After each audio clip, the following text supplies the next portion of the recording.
Hey guys, now that the Druid is finally live, I wanted to give you my updated PvE builds, and I'm going to start off with the top DPS build, which I'm going to be using for raids and dungeons moving forward.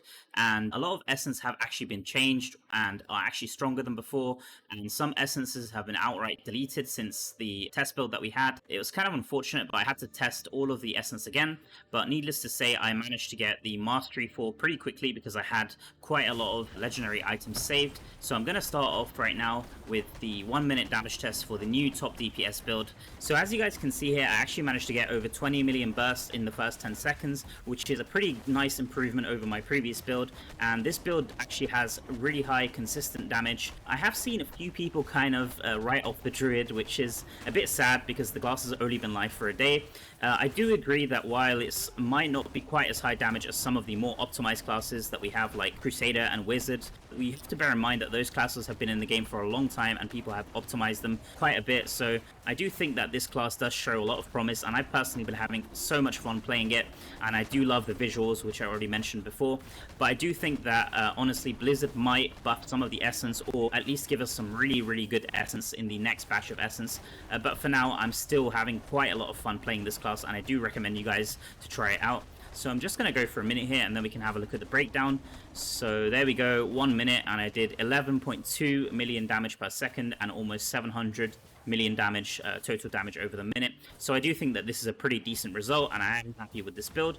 So as you guys can see, I was playing a Werebear build, and I did have a few other skills like the Summon Wolves and the Thorn Armor, which are pretty good, but the majority of the damage is coming from the Werebear, and so the essence that I'm using all are buffing Werebear just because of the awakenings that give the 10% extra damage. So let's actually quickly go over the skills, and I'm also going to mention the skill rotation, which I think is very important.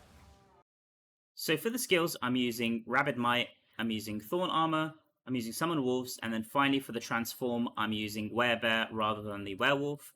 And it feels like right now the Werebear is actually doing pretty good damage. Initially from the testing that we did on the test build, the Werewolf was outperforming in terms of the damage, but it seems like with this essence setup, the Werebear does very good damage. And finally for the primary attack, I'm using the Ferocious Strike. One thing that I will say is with Rabid Might, I'm actually not using any essence for it.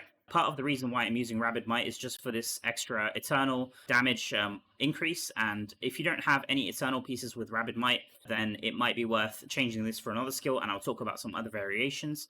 But in this case, because I had 4 out of 4 pieces, I was using this. I think even if you have like 2 pieces, it would be enough. You'd have 18% because each piece gives you 9% damage, which is very good. So just something to bear in mind. So moving on now, let's talk about the essence that I'm using. For the helmet essence here, I'm using Bounding Accuracy, and this one reads that Bound, which is a Werebear skill, now leaps to a target, damaging all nearby enemies and increasing the attack speed and critical hit chance of your primary attacks. It doesn't say by how much, but I will be drilling into the skill. For the chest, I'm using the Coat of Fecundity, and this is a Thorn Armor essence, which is very strong. So it reads that Thorn Armor creates an area of thorny vines that follows you and deals continuous damage to nearby enemies, infecting them with Smolder Seeds. And these Smolder Seeds basically explode if the enemy is burning. So as far as the burning effect, we apply the burning from the Roiling Consequence and also from this Shoulders essence here, which is the Bargeist Beacon. And this one is for Summon Wolves. So this one turns your Summon Wolves into Fire Wolves, which burn enemies and also do excellent damage themselves, but combined with the chest essence, they just deal very good damage. So this is the combo that I went for. And then for the pants essence, I went for the Shatter Grouse. This is another Werebear essence. So this reads that Werebear gives you armor shatter effect, which makes enemies take 19% extra damage. And then for the main hands essence, I'm using the Rattling Shell. So this one is very strong. It's for Summon Wolves, and it gives you 20% movement speed increase for each wolf that you have. Currently in the game, we're only able to summon up to 2 wolves, and we're not able to get this full movement speed effect, but this means that in the future they will most likely be adding more essence that lets you summon more wolves and get this 60% increase. But for now we can get a 40% movement speed increase, which is very good from this single essence. Honestly, for like a pure damage test, I probably wouldn't go for a movement speed increase essence here, but unfortunately we don't have any other essence that we can try. So for now this one is very good And if you're playing like dungeons or something that needs movement speed, this is just outright a very good essence to use. And then for the second main hand here, I'm using the Crawl, which is a very, very strong essence for the Werebear. So this one says that Werebear transforms you into a gigantic bear with increased attack range and maximum life. So while this normally seems like a PvP essence, this is still very strong for PvE. It gives you like a instant stun as well effect, and it also gives you the Awakening, which makes you do 10% increased damage to Werebear. So this is the reason why I'm using this. And then here for the offhand essence, I'm using the Mauler's Mitt, which is probably the strongest essence in the whole build. So this one reads that Crush for the Werebear empowers your primary attacks to smash the ground and damage nearby enemies with critical hits, causing spikes of rock to erupt from the ground, dealing additional damage. This is a very, very strong essence. I'll be drilling into exactly how it works. And then finally, for the last essence here, I'm using the Goring Brace, which is a very strong effect. It gives you 8 primal power per primary attack that you do. So as far as looking at the skills, I just want to look at mainly the Werebear skill. So for the Werebear skill, there's quite a lot of buffs here and also the skills. If you didn't know, you can move these skills around to how you like them, but for now this is how I have it set up. So I've got Crush, which is kind of the main damage dealer for the Werebear here.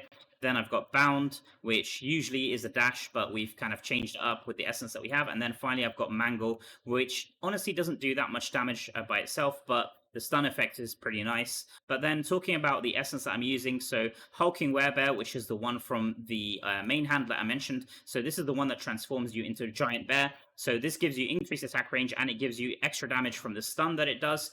So like I said, this one is very strong, but there might be something stronger that's coming in the future. But for now, this is very, very good just because of the increased attack range, extra instantaneous damage from the stun. So this is the reason why I decided to use this one. And then for the next one, which is the Leaping Bound, so this is the one from the helmet piece. So this one is very good because it makes your bound like a buff rather than a dash. So basically, it increases the attack speed and critical hit chance of your primary attacks by 25%. And this is really, really strong.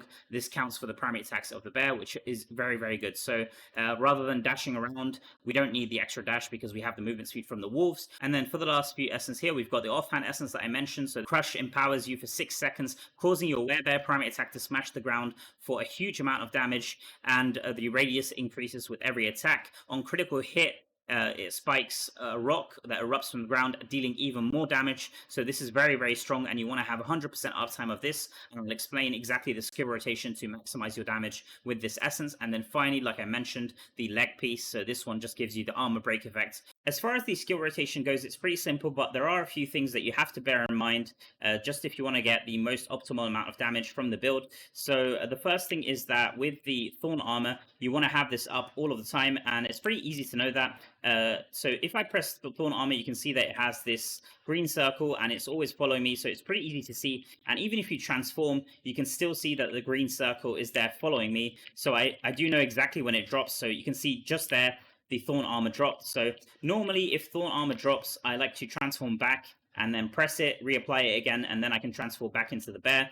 And if you time things correctly, then you won't actually be spending too much time in the human form. You're going to be in bear most of the time. So I'll demonstrate exactly how this works. There are also a few other things to bear in mind with the bear. So if you do transform to the bear, the first skill here, which is the Crush, like I said, that empowers your primary attacks and gives you this whack-a-mole effect, which is the name of the build. You basically don't want to be applying it again. So if you apply it again here and then transform back, as you can see, the problem then becomes that when you transform again, I still have 4 seconds there or a couple of seconds before the Crush comes back. So what you actually want to do is be transforming just before you reapply it again, so just before it expires, and then you can basically go back into the bear and reapply it again then, which actually works out to be a bit better. So I'll just show how this works on the dummy because I don't want to be talking too much and you guys not to understand how it works. But basically you want to apply your 3 buffs first. So there, and then you want to transform to the bear, and always make sure you press your first 2 skills that apply the buff. You can press the 3rd skill as well. The kind of animation of it is pretty fast, but the important thing is to always watch your Crush so that you can transform back before reapplying it again. And then once you go back into bear, you can reapply the Crush instantly, which is going to give you kind of the most amount of damage. In real play, that it isn't that important to follow this rotation, but if you really want to maximize your damage, then this is really how you want to do it. You don't want to be reapplying the Crush and then transforming back when it's like halfway done, because then when you go back into the bear, you're going to be basically waiting until that crush comes back live, which is going to reduce the amount of damage that you do. Let's move on now and talk about the other parts of the build, which I haven't really changed much compared to my first version of the DPS build. So for the set pieces, these haven't changed at all. I'm using 4 pieces of v2.0 Urge, and I'm using 4 pieces of Grace of the Flagellant. I have been slowly testing the other set pieces, but for now, Grace of the Flagellant seems to perform the best for me. If I do find something that works a bit better than this, then I will let you guys know. And then for the legendary gems, I have changed these up slightly, but they've mostly remained the same. So I'm still using the damage gems. So I've got Blood-Soaked Jade, Bottled Hope, Rolling Consequence for the crit, and then for the 2-star gems, I've got the Morn Skull, I've got the Pain Clasp, and I've also put in now my Fervent Fang, which does really, really good damage, and I've still got my Colossus Engine here, so this gives you skill damage, and the Werebear counts as a skill. Even the primary attacks for the Werebear do seem to count like a skill, so this is the reason why I'm using the Colossus Engine. And then finally, the last piece I'm using here is the Gloom Cask, which actually does do very good damage because of the really high attack speed of the bear. And then for the things that I haven't really changed up, so the Reforges have remained the same for now. I haven't changed any of these up, so for all my pieces, it looks something like this. For the Paragon tree, I'm using the exact same setup as my last build, so I'm using the Slinger tree here, which looks like this, and for the legendary skill, I'm using the Overloaded, which gives you the extra primary attack speed. For the magic attributes, you want to go for the usual stuff. Crit chance, you want to go for crit damage, skill damage, loss of control. All of these are really good. For the eternal properties, which is actually pretty important, I'm using the Rabid Might here. So this is the one that you really want. You want 4 pieces of this if you can have it. So it increases your damage done by 9%. So as long as you have 2 pieces of this, I'd say it's kind of okay to use. And you can use Rabid Might. But like I said, I don't have any essence for Rabid Might. So if you're not using the Rabid Might for this effect, then probably I would use something else. Basically, if we take a look at Rabid Might here, you can see that this effect gives you extra life if you want to be able to survive, and it is very useful. But in terms of the damage, the main reason why I'm using it is because of this Eternal Power. This gives you 36% increase. So if you don't have any of the Eternal effects, then what you could actually do is switch out the Ultimate Essence here. So rather than the Goring Brace here, we can use something else to give us primal power. So we can actually go for the Summon Grizzly here and go for the Hungry Blades. This is going to give us primal power back. And it also gives us another skill that does damage, which is pretty good. So you can switch out the Rabid Might in that case to the Summon Grizzly. This does a bit less damage compared to the Rabid Might with 4 out of 4. I think if you have like 2 out of 4, like I mentioned, it should be enough to outperform this Summon Grizzly. But if you don't have any of those Eternal pieces, I appreciate they can be pretty hard to find, then you do want to go with the Summon Grizzly setup. I'll quickly show the build summary here in the armory, and then we can end with some gameplay. So this is the build here. This is the one that does the highest amount of damage. And this one utilizes the Rabid Might, a 4 out of 4 Eternal with 36% extra damage. But like I said, if you don't have that, you can use the Summon Grizzly variation here. So this one does about 10% less damage. It is going to be pretty hard for you to replace that Rabid Might 36% damage, but I think that the Summon Grizzly does a pretty good job. One last thing that I will say about the strength of the Druid, just based off my initial impression this last day, is that the Druid actually has quite a bit of tankiness, and compared to some other classes that excel solely in damage and are pretty squishy, this class is actually very tanky. And I would say that it also has very, very interesting support choices that you might want to make with the class and try things out, because I do think that its strength could lie also in the healing ability that it has. And speaking of the healing ability, there is one way also that you could make this build even tankier, and maybe this is going to be like a gauntlet variation. I'm not too sure yet because I haven't tested it that much. You could actually switch the Pants Essence here to give you some extra healing, and you could go for the Mud Rooters here rather than the Armor Break effect. This Mud Rooters gives you 57% extra healing based off the damage that the wolves deal, so this is also pretty good. And then in that case, it might also be worth considering something like going for the Summon Wolves attack speed Eternal. But I think that this is going to be a topic for another video, so before I get too far ahead of myself, I want to thank you guys so much for watching. I'm going to end the video here with a solo run of Temple of Nomari. This is going to be on Inferno 7 Challenge Dungeon, and as you'll see, the Druid has no issue clearing everything on the screen, and it's super, super fun. So do try this build out, guys, and let me know if you like it. But for now, I'm going to be signing off, and I'll catch you all in the next one. Peace.